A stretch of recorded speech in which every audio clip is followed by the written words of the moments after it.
For my audience tonight, it's gonna be my boyfriend Dalton and my mother and brother.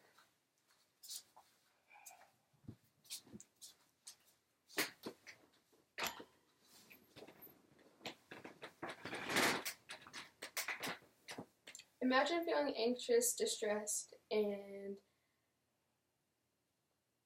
conflicted.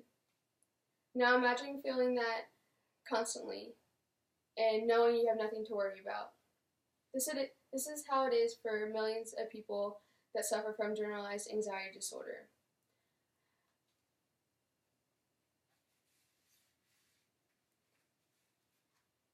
Google defines generalized anxiety disorder as a psychological disorder characterized by excessive or disproportionate anxiety about several aspects of life, such as work, social relationships, and financial matters.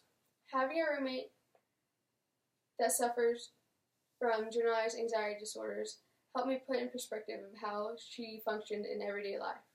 She couldn't function without having to worry about matters that weren't relevant or that they were out of her control. By informing you about the symptoms, the causes, and the treatment plans, I hope that you are able to identify the symptoms not only for yourself, but for others in hopes of helping them find treatment as well as yourself. I'm going to be differentiating the differences between stress and generalized anxiety, as well as symptoms and causes, as well and treatment plans of generalized anxiety disorders. The difference between stress and generalized anxiety disorders is the short-term experience that triggers the positive or negative results and the fight or flight mode.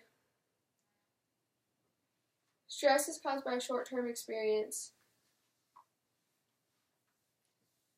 For example, not studying for an exam or not preparing for a speech that's due that night causes stress. Stress also triggers anxiety.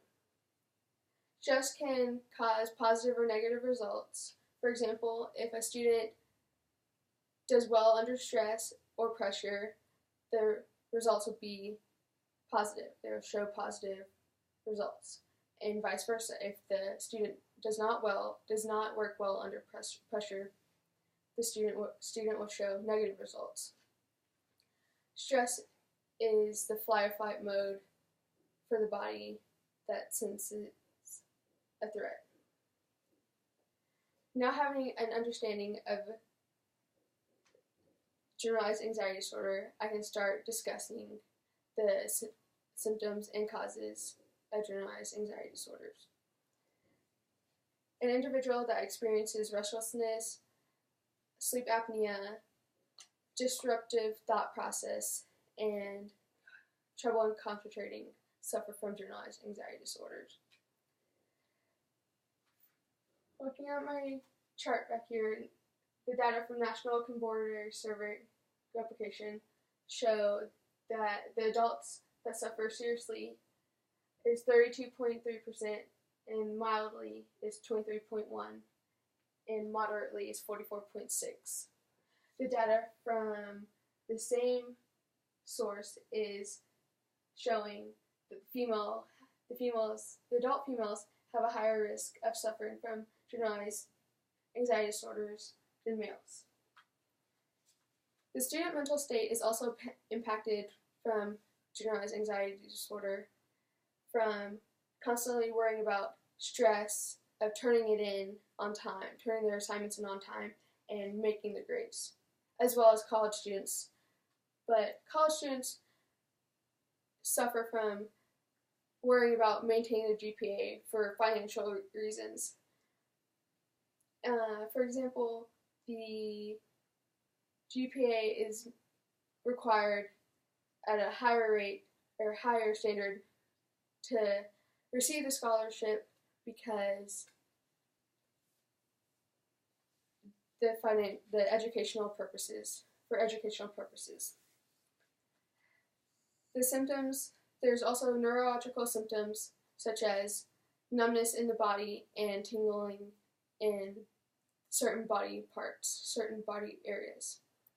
And caffeine also has an influence in generalized anxiety disorders. For example, if you have a high intake of caffeine, you're going to have a higher risk of generalized anxiety disorder.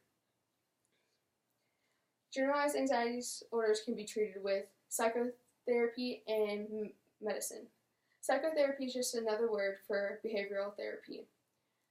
The patient that takes this route will be shown how to deal with stress positively and how to cope with stress. The patient will learn self-discipline and to express their stress positively. The medicine that would be prescribed to the patient that suffers from generalized anxiety disorders would be sedatives and antidepressants, which both calm the worriness that the patient is feeling. By educating you on generalized anxiety disorders, I hope that you're able to identify the symptoms and know that there are treatments out there that can help you or others